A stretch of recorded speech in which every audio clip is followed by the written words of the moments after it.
What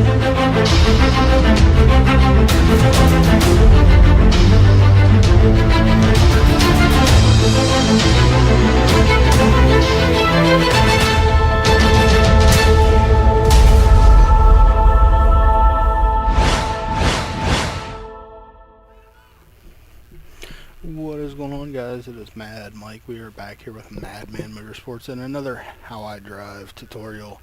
This week we are at Thunder Valley, Bristol Motor Speedway, located in Bristol, Tennessee. One of the, let's say, hardest freaking racetracks to drive. We're here again in the K&N Nationals Impala for the D-Class fixed. Yeah, this is one challenging ass racetrack, that's for sure. So we are going to go ahead and get right out there on the racetrack. This is a half-mile, very high banked racetrack, also called the Last Great Coliseum, and you can see why it looks like you are inside an old Roman Coliseum. Stands and suites all over the place. You can't see in, can't see out. But yeah, this racetrack's very difficult to drive because the fast way around the racetrack is right here, scraping this outside wall. It is painted black for a reason. It is because you hit the racetrack's wall so many times that they don't like painting over the black marks on a white wall. So yeah, you're going to get in the wall here. It's a fact. Fact of racing in Bristol. You can see the scuffs up there on the wall.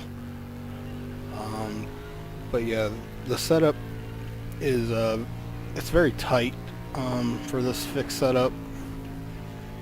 Just off running a few laps here, I can tell you guys that if it was me, I would definitely put a little more rear gear in it because you do hit the rev chip.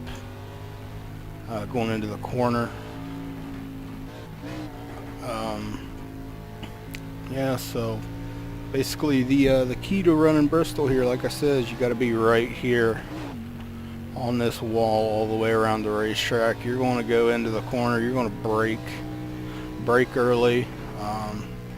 You're not going to be out of the throttle long. You just lift about here, and then you're back about half to 3/4 all the way through here, and you're not full throttle until you do get out here on the straightaway, and then you're going to brake right there. Right, the best reference that I can give you guys for braking here at Bristol is if you see that red line at the bottom of the wall, you're going to lift about where that red line starts. But yeah, you're going to want to be right up there on the wall all the way around this half-mile racetrack. The problem with the low line is you go down here and it just shoves up, and you're going to make contact with the outside line. So it's so tight around the bottom of the racetrack.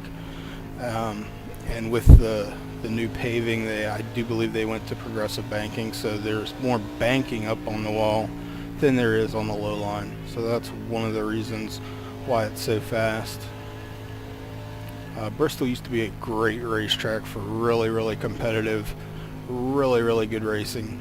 It was a multi-groove racetrack, but with the paving of the racetrack, they really got rid of the multi-groove. It is very much a one-groove racetrack. Like I said, again, up there on the wall, that's where you got to run to be fast here at Bristol. So we are going to go ahead and we are going to go ahead and run some laps here. It is very easy at this racetrack to lose track of where you are on the racetrack. And as you can see, that's what I was talking about with the rear gear. As you're hitting that chip shortly after the start-finish line. So that is something they might have changed for the setup next week, but I am not sure. I haven't seen anything in the official release notes or anything, so your guess is as good as mine. But yeah, as you can see, you're To be fast, you've got to be right there on the wall, just barely scraping it. And see, you are going to hit the wall. I mean, it's just inevitable. Now you can run this bottom, but you are severely slower if you try to keep this thing down. Really got to wait on it. Got to use more brakes, more wheel. Got to wait on it longer. I was about a tenth and a half slower that lap running the bottom. So we're going to go right back to the top of the racetrack. You guys, you really don't have to worry about getting under the wall here.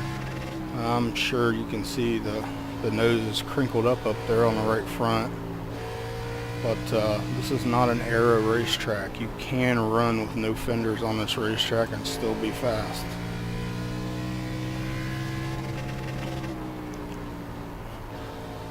So if they don't change the gearing for this, I can see a lot of people really bitching about it, because it is very annoying going into that corner and hearing that rev chip for about 2 seconds before you get out of the throttle.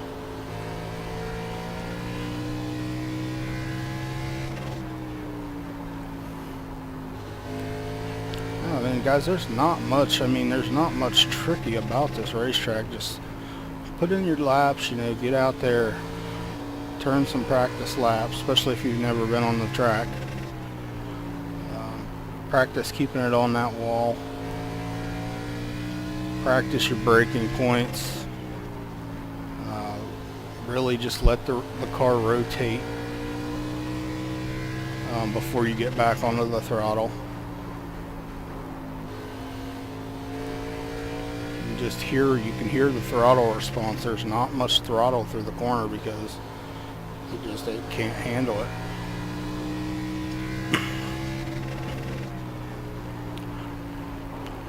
But one thing I do want to cover before we end is you can notice down there, there is 2 separate pit roads on this racetrack. You've got the front stretch pit road right there, and then around here you've also got the back stretch pit road. The way this pit road works, if you're not familiar with it, is under green flag conditions you can enter on whatever pit road you are pitted on. In most fixed official races, the backstretch is not going to be utilized because there won't be enough cars. But league races, you can tend to get 30 to 35 cars in a race, and that is the only time that the backstretch pit road will be in effect. I'm going to try to get this right, but I do believe that under yellow flag conditions, and I'm sure somebody's going to correct me if I'm wrong, but under yellow flag conditions, you are going to enter pit road on the backstretch right here at 35. I'm not going to go pit road speed because it's freaking crawling. I feel like you can walk faster than that. But you're going to enter on the backstretch, maintaining your pit road speed of 35 miles an hour. Alright, you're going to stay down here and then enter the front stretch pit. And that is where you're going to find your pit. Under green flag, you can just enter on the front stretch, but under yellow, they will make you enter on the back straightaway. So, guys, there's not much to say here. You know, I mean, Bristol can be fun. It's very nerve-wracking. I don't personally like racing here since they did away with the multi-groove. I really dread coming to Bristol. I know that the USR will be at Bristol in a few weeks. I'm not looking forward to that. But yeah, get out there, practice, you know. So until next time, I am Mad Mike. This is Madman Motorsports, and this has been another How I Drive tutorial. Don't forget to like, subscribe, follow me on Facebook, Twitter, all that good stuff. The links are in the description. Catch you in the next one.